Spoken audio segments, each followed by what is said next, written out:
Right to justice हमारा fundamental right है, लेकिन न संसद में राइट टू जस्टिस के ऊपर चर्चा हो रही है, न सुप्रीम कोर्ट में राइट टू जस्टिस के ऊपर चर्चा हो रही है। राइट टू जस्टिस का मतलब जस्टिस विद इन 50 ईयर नहीं होता।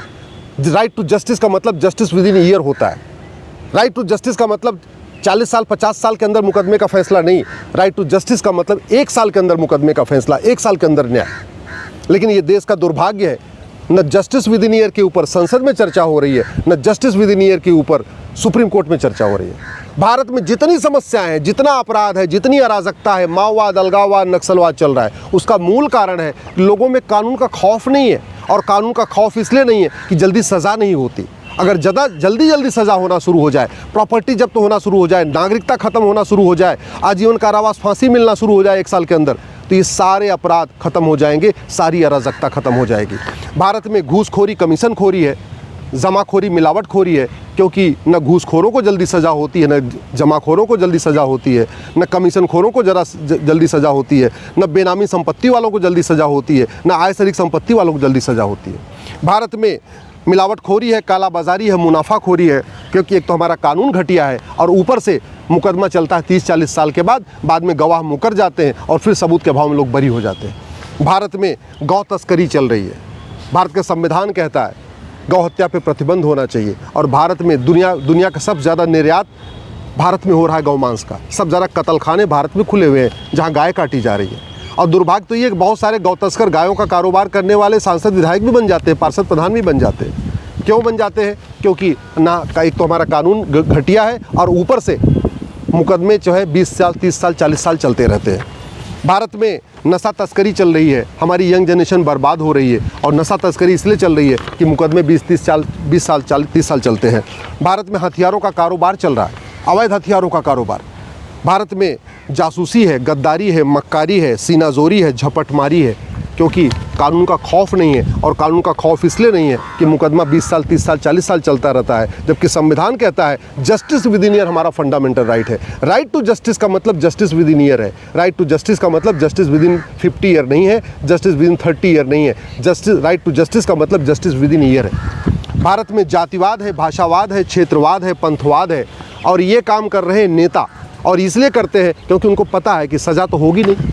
जिसने कहा था 15 मिनट के लिए पुलिस हटा लो हिंदुस्तान से, हिंदुओं को ख़त्म कर दूंगा, कानून इतना घटिया है, वो भी बरी हो गया, वो विधायक बन के बैठा हुआ। ऐसे बातें करने वाले, जाति भाषा छेद का जहर घोलने वाले जब सांसद विधायक बन जाएंगे तो देश में तो अराजकता फैलेगी। और ये इसलिए हो रहा है क्योंकि भारत में मुकदमे 20-30 साल चलते हैं और बाद में जो गवाह होते हैं वो बरी हो जाते हैं। जिसने कन्हैया लाल की हत्या किया उसने खुद वीडियो शेयर किया था, हाँ मैंने मारा है। 3 साल से ज़्यादा बीत चुके हैं, एनआईए जांच कर रही, सज़ा नहीं हो पाई। उदयपुर फाइल बन गई लेकिन कन्हैया लाल के हत्यारों को फांसी नहीं हुई। जिन लोगों ने मास बलात्कार किया था जयपुर में कॉलेज की बच्चियों के साथ, उसमें आधे लोग बरी हो गए।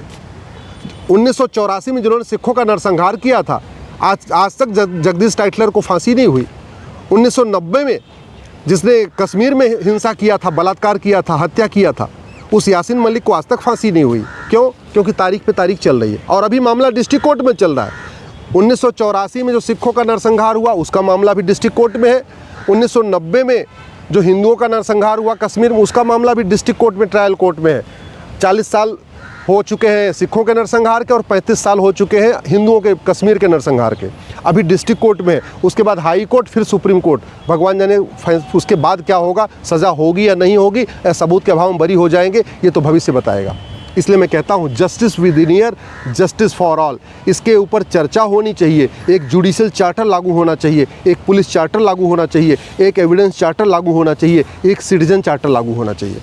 भारत में 5 लाख बहन बेटियां साल में गायब हो रही हैं और उसका मूल कारण ये है कि जो लोग ऐसा काम करते हैं उनको सज़ा नहीं हो रही है। भारत में लफ्ज़-ए-जिहाद हो रहा है क्योंकि सज़ा नहीं होती। भारत में ज़मीनों पे कब्ज़ा किया जा रहा है, नदी की ज़मीन हो, पहाड़ की ज़मीन हो, खेल का मैदान हो, हाईवे की ज़मीन हो, रेलवे की ज़मीन हो, इवन सेना की ज़मीन पे कब्ज़ा हो जा रहा है। क्यों? क्योंकि हमने एक तो हमारा कानून घटिया है और दूसरा मुकदमा 20 साल 30 साल 40 साल चलता रहता है। भारत में घुसपैठिए 5 करोड़ से ज़्यादा आ चुके हैं क्योंकि उनको पता है यहाँ घुस जाओ, यहाँ कुछ नहीं होगा, यहाँ पे मानवाधिकार के नाम पे हमको प्रोटेक्शन मिलता रहेगा और वही मिल रहा है। इसलिए कहता हूँ जस्टिस विद इन ईयर लागू करना बहुत ज़रूरी है। भारत में धर्मांतरण हो रहा है, भारत में कट्टरवाद है, भारत में मजहबी उन्माद है, भारत में जिहाद चल रहा है। उसका मूल कारण ये है, एक तो कानून घटिया है, ऊपर से न्यायिक व्यवस्था ऐसी सड़ चुकी है कि 30 साल 40 साल 50 साल मुकदमा चलता रहता है। भारत में झूठ फरेब है, भारत में घटतौली है, भारत में नक्काली है, भारत में चोरी डकैती इतनी ज़्यादा है। उसका मूल कारण ये है कि सज़ा साल भर के अंदर नहीं होती, जस्टिस विद इन ईयर नहीं होता। भारत में चीटिंग है, फ्रॉड है, फोर्जरी है, भारत में हवालाबाजी है, कबूतरबाजी है, पत्थरबाजी है, तोलाबाजी है। इसलिए क्योंकि यहाँ पे सज़ा जल्दी नहीं मिलती। यहाँ हर एग्ज़ाम के पहले उसका पेपर लीक हो जा रहा है। क्यों? क्योंकि पेपर लीक करने वालों को कोई कानून का खौफ नहीं है। और कानून का खौफ इसलिए नहीं है, एक तो कानून घटिया है और ऊपर से न्यायिक व्यवस्था ऐसी सड़ चुकी है कि 30 साल 40 साल मुकदमा चलेगा, 20-30 साल डिस्ट्रिक्ट कोर्ट चलेगा, 10 साल हाई कोर्ट चलेगा, 10 साल सुप्रीम कोर्ट चलेगा। इसलिए कहता हूँ जस्टिस विद इन ईयर लागू करना ज़रूरी है। भारत में फर्जी केस के कारण लोग आत्महत्या कर रहे हैं, फर्जी दहेज केस के कारण, फर्जी SC/ST केस के कारण, फर्जी बलात्कार के केस के कारण लोग आत्महत्या कर रहे हैं। उसका मूल कारण ये है क्योंकि फर्जी केस करना अपराध नहीं है, झूठ बोलना अपराध नहीं है, झूठी गवाही देना अपराध नहीं है, झूठी जांच करना अपराध नहीं है, झूठा फैसला देना अपराध नहीं है, झूठे डॉक्यूमेंट बनाना ये भी अपराध नहीं। अगर भारत को वास्तव में विश्वगुरु बनाना है, वास्तव में भारत को विकसित भारत बनाना है, वास्तव में भारत एक परम वैभव प्राप्त करना है, भारत को दुनिया में सबसे ऊपर फिर से सर्वोच्च स्थान पे ले जाना है, तो भारत के जुडिशियल सिस्टम को ठीक करना पड़ेगा, भारत के पुलिस सिस्टम को ठीक करना पड़ेगा, भारत के एडमिनिस्ट्रेटिव सिस्टम को ठीक करना पड़ेगा।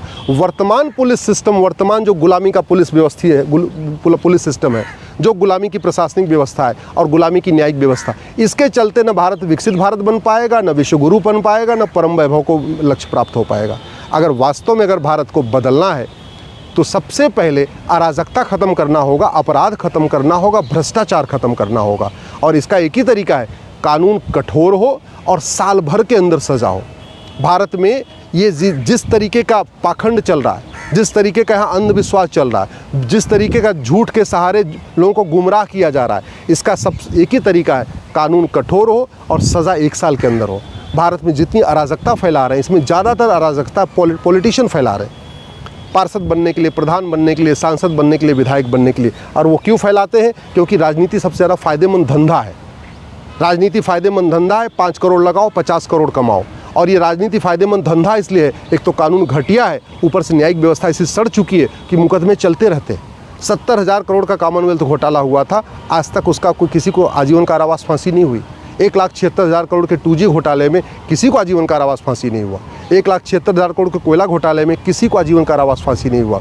इसलिए अब समय आ चुका है, पुलिस रिफॉर्म किया जाए, पुलिस चार्टर लागू किया जाए, एडमिनिस्ट्रेटिव रिफॉर्म किया जाए, एडमिनिस्ट्रेटिव चार्टर लागू किया जाए, जुडिशियल रिफॉर्म किया जाए, जुडिशियल चार्टर लागू किया जाए, और एक सिटीजन चार्टर लागू किया जाए कि जो झूठी गवाही देगा, जो झूठा हलफनामा फाइल करेगा, जो झूठे कागज़ बनवाएगा, जो झूठे FIR दर्ज करेगा, जो झूठी शिकायत करेगा, ऐसे लोगों की नागरिकता ख़त्म करेंगे। अगर वास्तव में भारत को विश्वगुरु बनाना है तो भ्रष्टाचार को देशद्रोह घोषित करना पड़ेगा, भ्रष्टाचारियों को बलात्कारियों से ज़्यादा कठोर सज़ा देनी पड़ेगी, तब भ्रष्टाचार रुकेगा। बलात्कारियों के लिए 10 से 20 साल की सज़ा का प्रावधान बन गया है, लेकिन भ्रष्टाचारियों के लिए ऐसी सज़ा नहीं हुई है। अगर वास्तव में विश्वगुरु बनाना है तो हमें प्रॉपर्टी को आधार से लिंक करना पड़ेगा, नार्को पॉलीग्राफ ब्रेन मैपिंग कानून बनाना पड़ेगा। जब तक झूठ को गंभीर अपराध घोषित नहीं करेंगे और झूठ पकड़ने के लिए नार्को पॉलीग्राफ ब्रेन मैपिंग कानून नहीं बनाएंगे, तब तक तारीख पे तारीख चलता रहेगा, तारीख पे तारीख चलता रहेगा। इसलिए मैं माननीय प्रधानमंत्री से आग्रह करता हूँ, माननीय चीफ जस्टिस ऑफ इंडिया साहब से आग्रह करता हूँ, संसद में भी जस्टिस विद इन ईयर के ऊपर चर्चा करिए, सुप्रीम कोर्ट में भी जस्टिस विद इन ईयर के ऊपर चर्चा करिए, और संसद और सुप्रीम कोर्ट मिल के एक ऐसा सिस्टम बनाएं कि 1 साल के अंदर मुकदमों का फैसला हो जाए और कानून ऐसी सज़ा मिले कि पहला अपराध करने के बाद आदमी दोबारा अपराध करने की हिम्मत न पड़े। ये माफिया राज ख़त्म हो जाएगा। ये जो खनन माफिया, बालू माफिया, जो दुनिया भर के माफिया है ना, ये माफिया राज ख़त्म हो जाएगा। जस्टिस विद इन ईयर लागू हो जाए, भारत में सतयुग आ जाएगा। जापान में सतयुग है, ये भारत में ही कलयुग चल रहा है। सिंगापुर में भी सतयुग चल रहा है, भारत में कलयुग चल रहा है। क्यों? क्योंकि यहाँ मुकदमे 20 साल, 30 साल, 40 साल चलते हैं। सतयुग लाना है, राम राज्य लाना है, भारत को विश्वगुरु बनाना है, भारत को परम वैभव को प्राप्त करना है, भारत को विकसित भारत बनाना है। समाधान एक ही है, भारत में जस्टिस विद इन ईयर हो, सभी मुकदमों का फैसला 1 साल के अंदर हो।